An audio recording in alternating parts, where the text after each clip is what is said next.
Assalamualaikum warahmatullahi wabarakatuh. Perkenalkan, kami dari kelompok 10 akan memaparkan makalah hasil dari kami yang berjudul Perdagangan Manusia.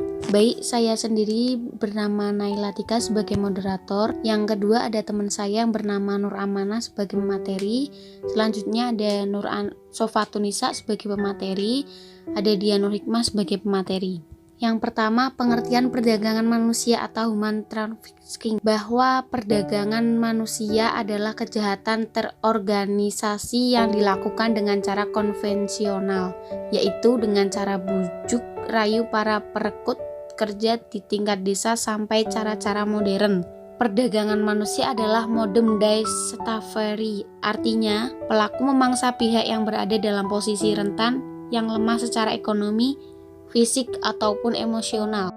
Baik, selanjutnya bentuk-bentuk perdagangan manusia. Yang pertama ada pekerja migran, yang kedua pekerja anak, yang ketiga kejahatan prostitusi, yang keempat perdagangan anak melalui adopsi atau pengangkatan anak, yang kelima perbudakan berkedok pernikahan. Materi yang selanjutnya yaitu faktor penyebab perdagangan manusia, human trafficking. Faktor yang pertama yaitu faktor ekonomi, yang kedua faktor pendidikan, yang ketiga faktor pengangguran, dan yang keempat faktor sosial budaya. Perdagangan masyarakat terhadap tindakan perdagangan manusia. Perdagangan manusia berhasil dengan kekerasan eksploitasi seksual.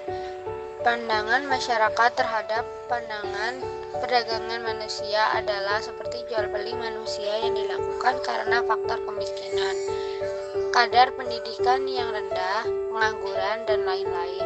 Akan tetapi, hasil penelitian telah membuktikan bahwa pandangan umum dan teori-teori tersebut merupakan pandangan yang salah. Selanjutnya, bahwa pandangan yang salah tersebut menyambung kepada perdagangan manusia, dan faktor yang paling penting mengenai memerangi perdagangan manusia adalah faktor katalis utama. Jadi, jelas perdagangan manusia adalah hal yang sangat jahat dan perlu diberantas. Penanggulangan tindak perdagangan manusia. Yang pertama ada pemetaan tindak pidana perdagangan orang di Indonesia, baik untuk tujuan domestik maupun luar negeri. Yang kedua, peningkatan pendidikan masyarakat, khususnya pendidikan alternatif bagi anak-anak perempuan, termasuk dengan sarana prasarana pendidikannya. Yang ketiga, peningkatan pengetahuan masyarakat melalui pemberian informasi seluas-luasnya tentang tindakan pidana perdagangan orang beserta seluruh aspek yang terkait dengannya.